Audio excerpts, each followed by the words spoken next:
दोस्तों, मैं रज़ी अहमद और आप देख रहे हैं योर वॉइस इंडिया। आज हम फिर से लेकर आ गए हैं तमाम देश दुनिया की मुख्य समाचार सिर्फ आपके लिए। चलिए फटाफट खबर शुरू करते हैं। उससे पहले चैनल को अब तक सब्सक्राइब ना किया और फटाफट चैनल सब्सक्राइब कर दे, लाइक कर दे, शेयर कर दे ताकि इसी तरह खबर आप हर रोज देख सके। चलिए शुरू करते हैं आज की पहली बड़ी खबर। आंध्र प्रदेश के मुख्यमंत्री चंद्रबाबू नायडू ने बृहस्पतिवार को वाईएस जगनमोहन रेड्डी की पिछली सरकार पर निशाना साधते हुए विधानसभा में खूब मजे लिए हैं। उन्होंने पहले तो जगनमोहन रेड्डी की तुलना कोलंबिया के ड्रग माफिया से की। इसके बाद नायडू ने एक ऐसा सवाल पूछा कि करीब 80% विधायक खड़े हो गए। दरअसल मुख्यमंत्री चंद्रबाबू नायडू ने कहा कि पिछली वाईएसआर कांग्रेस पार्टी की सरकार के दौरान किन किन लोगों पर मामला दर्ज किया गया, वे सभी खड़े हो जाएं। उनके इस सवाल पर लगभग 80% विधायक खड़े हो गए। आम आदमी पार्टी के राज्यसभा सांसद संजय सिंह ने गुरुवार को भाजपा के नेतृत्व वाली केंद्र सरकार पर रक्षा, कृषि, स्वास्थ्य और ऊर्जा के साथ ही जेल के बजट में भी कटौती करने का आरोप लगाया है। उन्होंने सरकार से कहा है कि वो कम से कम जेल का तो बजट बढ़ा दे, क्योंकि जेल जाने के लिए अगला नंबर सत्ता पक्ष के लोगों को आने वाला है।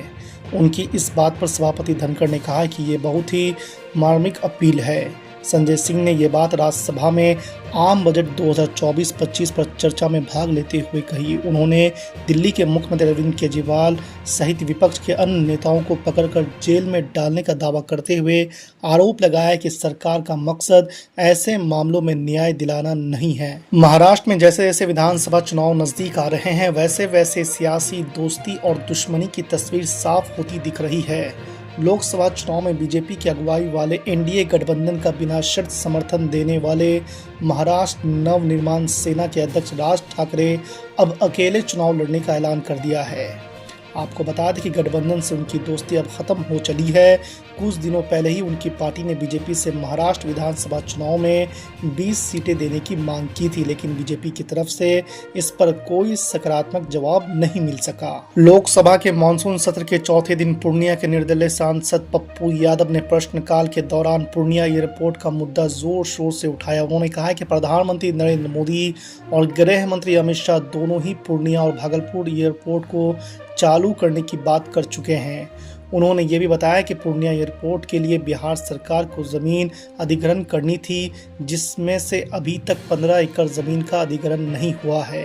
पप्पू यादव ने सरकार से एयरपोर्ट का निर्माण शुरू करने और 2 साल के भीतर वहां से फ्लाइट चालू कराने का आग्रह किया है। यूपी भाजपा में मतभेद की खबरें रह रहकर आती रहती है। डिप्टी सीएम केशव प्रसाद मौर्य कभी संगठन सरकार से बड़ा है जैसी बात करते हैं, तो कभी मीटिंग से ही नदारद रहते हैं। इसके अलावा लखनऊ से लेकर दिल्ली तक कई मीटिंगें हो चुकी है और इस पर कोई कुछ कहने को तैयार नहीं है।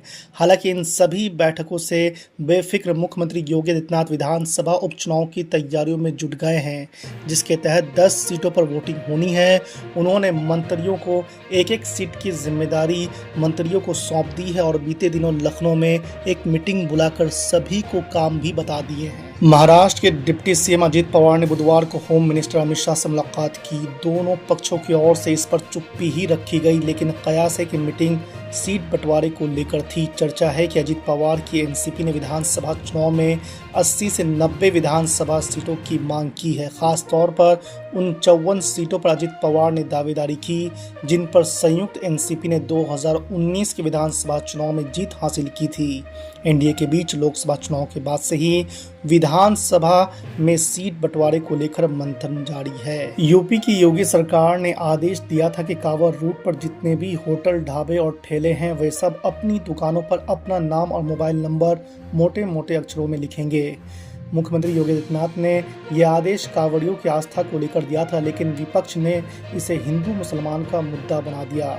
आपको बता दें कि इसी को लेकर जो है एमआईएम प्रमुख असदुद्दीन ओवैसी की प्रतिक्रिया सामने आई है। ओवैसी ने कहा है कि सुप्रीम कोर्ट का अंतरिम आदेश अच्छा है, लेकिन बीजेपी यहाँ रुकने वाली नहीं है। इनका निशाना मुस्लिम छोटे व्यापारी हैं जो रोज़ाना पैसा कमाते हैं। मुसलमानों को ढाबे से निकाल दिया। इनकी कोशिश छोटे मुसलमानों के रोज़गार को ख़त्म करना है। ये नफ़रत ख़त्म होनी चाहिए, ऐसा असदुद्दीन ओवैसी ने कहा है। बॉलीवुड एक्टर सलमान खान के मुंबई स्थित घर पर गोलीबारी कांड में एक बड़ा खुलासा हुआ है। पुलिस को पता चला है कि गैंगस्टर लॉरेंस बिश्नोई के भाई अनमोल बिश्नोई ने शूटरों से कहा था कि सलमान खान को डर लगना चाहिए। इसी इरादे से शूटरों ने 14 अप्रैल को अभिनेता के मुंबई स्थित घर पर कई राउंड फायरिंग की थी। क्राइम ब्रांच ने विशेष अदालत में दाखिल 1735 पन्नों की चार्जशीट में गोलीबारी से पहले शूटरों और अनमोल बिश्नोई के बीच हुई बातचीत के ऑडियो क्लिप का जिक्र किया है। हिमाचल प्रदेश की मंडी लोकसभा सीट से भारतीय जनता पार्टी की सांसद कंगना रनौत की जीत को हिमाचल प्रदेश हाई कोर्ट में चुनौती दी गई है, जिसके बाद हाई कोर्ट ने कंगना को एक नोटिस जारी किया है। आपको बता दें कि यह चुनौती बुधवार को किन्नौर निवासी एक शख्स द्वारा दायर की गई, जिसके आधार पर कंगना को नोटिस जारी किया है। याचिका में इस आधार पर कंगना के निर्वाचन को रद्द करने की मांग की गई है कि लोकसभा क्षेत्र से चुनाव लड़ने के लिए उनके नामांकन पत्र को कथित रूप से गलत तरीके से खारिज कर दिया गया था। नोटिस जारी करते हुए जस्टिस ज्योत्सना रेवाल ने रनौत को 21 अगस्त को जवाब दाखिल करने को कहा है। 5 करोड़ केसेस पेंडिंग है इस देश के अंदर और 6 लाख लोगों को पूरे देश में जेलों में रखा गया है, जिसमें करीब 76% अंडर ट्रायल हैं। इसका मतलब आपका मकसद न्याय दिलाना नहीं है, आपका मकसद किसी मामले की सच्चाई तक पहुंचना नहीं है, आपका मकसद है पकड़ पकड़ के एक एक व्यक्ति को जेल में डालना। आपने दिल्ली के मुख्यमंत्री को, जिनकी शुगर 36 बार 50 से नीचे जा चुकी है, आपने दिल्ली के मुख्यमंत्री को पकड़ के जेल में डाल दिया। नहीं मानवर, अब इनको बार बार मौका मत दीजिए, मुझे अपनी बात पूरी करने दीजिए। I am not yielding sir, I am not. आपने 2 बार काम हैबिट बना लिया इन्होंने सर। दिल्ली के मुख्यमंत्री को सर इन्होंने पकड़ के जेल में डाल के रखा। दिल्ली के शिक्षा मंत्री को इन्होंने 2 साल से जेल में रखा। दिल्ली के स्वास्थ्य मंत्री को इन्होंने 2 साल से जेल में रखा। आप एक एक विपक्ष के नेता को पकड़ पकड़ के जेल में डालते हैं। हेमंत सोरेन को मुख्यमंत्री को जेल में आपने रखा, संजय रावत को जेल में रखा, अनिल देशमुख को जेल में रखा, सबको पकड़ पकड़ के आप जेल में रखते हैं। बंगाल के 3 मंत्रियों को आपने पकड़ के जेल में रखा। आपका मकसद ट्रायल कराना नहीं, न्याय दिलाना नहीं, आपका मकसद हम लोगों को पकड़ के जेल में रखना है। जितना जेल में डालोगे, मैं आपसे कहना चाहता हूं, जितना जेल में डालोगे उतना गर्त में जाओगे। जिसने भी ये राजनीति की है उसका समापन हो गया है। अभी 240 पे पहुंचे हो, कल 24 पे पहुंचोगे, इसके बाद 2 पे भी आओगे। मैं तो 1-2 मिनट और मैं बस कह के अपनी बात खत्म करूंगा, मेरे टाइम में से उसको काट लीजिएगा। मान्यवर, भेदभाव की बात, सबसे भेदभाव इनको करना है। मुसलमानों से भेदभाव, सिखों से भेदभाव, ईसाइयों से भेदभाव, दलितों से भेदभाव, पिछड़ों से भेदभाव और अब राज्यों से भेदभाव। राज्यों से भी भेदभाव, महिलाओं से भेदभाव, राज्यों से भेदभाव। क्या भेदभाव किया सर इन्होंने? 2,32,000 करोड़ रुपए, 2,32,000 करोड़ रुपए दिल्ली के लोगों ने सरकार के केंद्रीय खजाने में टैक्स के रूप में दिया, जीएसटी और इनकम टैक्स के रूप में। बदले में हमको कितना मिलता है? 0। 9 साल से आप दिल्ली को बजट नहीं देते। पंजाब के लोग, बस मेरे में से काट लीजिएगा सर, 1-2 मिनट काट लीजिए, मेरी पार्टी के उसमें से काट लीजिए। पंजाब के लिए सर, पंजाब का किसान अपना खून पसीना बहा के खेत में गेहूं पैदा करता है, धान पैदा करता है।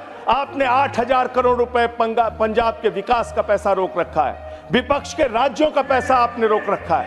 ये भेदभाव क्यों कर रहे हैं आप क्यों कर रहे हैं? आप लिखते हैं राज्यों के विकास से देश का विकास है, ये आप राज्यों का विकास कर रहे हैं। एक एक करके टारगेट करके विपक्षी राज्यों के साथ आपने भेदभाव करने का काम किया। और अंत में कोई मुझे कह रहा था सारे बजट कम किए, शिक्षा के बजट को भी आपने कम कर दिया।